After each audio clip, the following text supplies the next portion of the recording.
Little House on the Prairie star reveals wild friendship with Jim Morrison before wholesome TV fame. Before Charlotte Stewart became the wholesome Miss Beadle on Little House on the Prairie, she was a free-spirited hippie who shared wild days and sleepless nights with Jim Morrison, the Lizard King.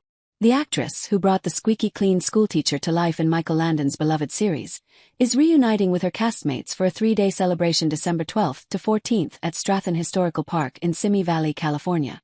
Stewart, 84, still savors the memories of her past, especially the years before fame, spent in the company of the Doors singer. The pair first crossed paths when she owned a clothing boutique called Liquid Butterfly, where she made cowboy shirts and peasant dresses across the street from Elektra Records. After spotting Morrison peering through her storefront window, the two quickly became friends. "We would go out for drinks," she told Fox News Digital.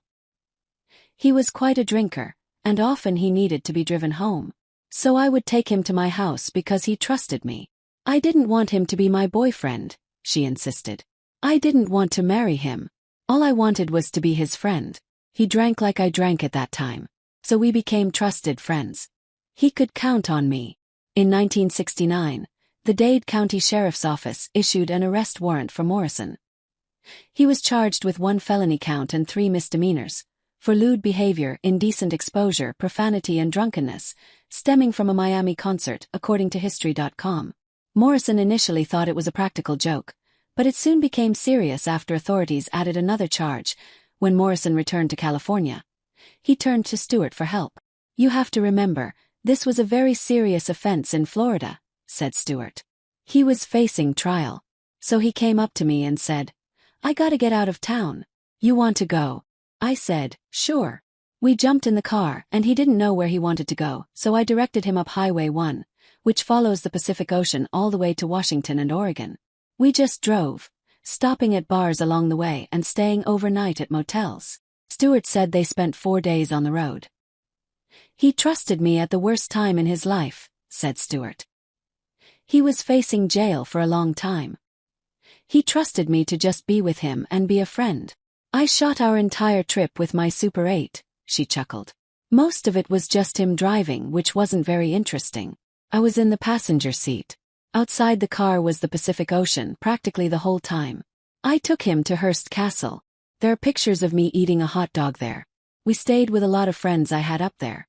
They didn't even know who he was because, at the time, he had a full beard and really didn't take care of it. He looked like a bum. But I introduced him to my friends, and they didn't have a clue it was Jim Morrison. Eventually we had to go back to Los Angeles," she continued.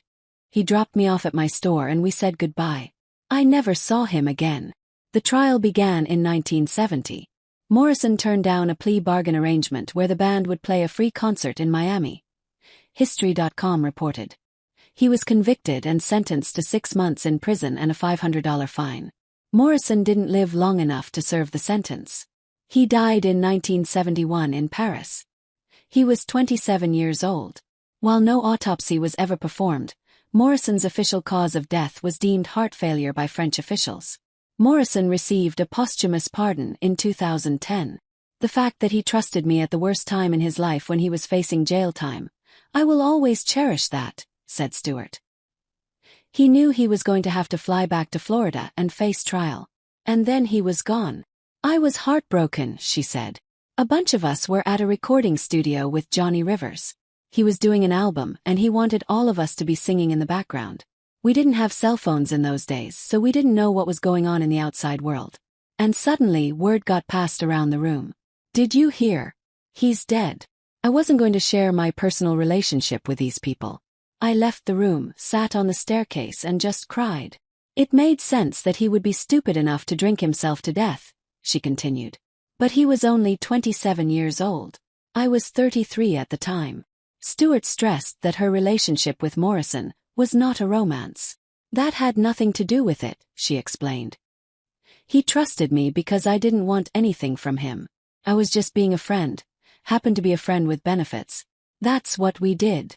It was in 1973 when Stewart auditioned for what she thought was a Western series. She arrived at Paramount Studios in jeans and a tie-dyed t-shirt.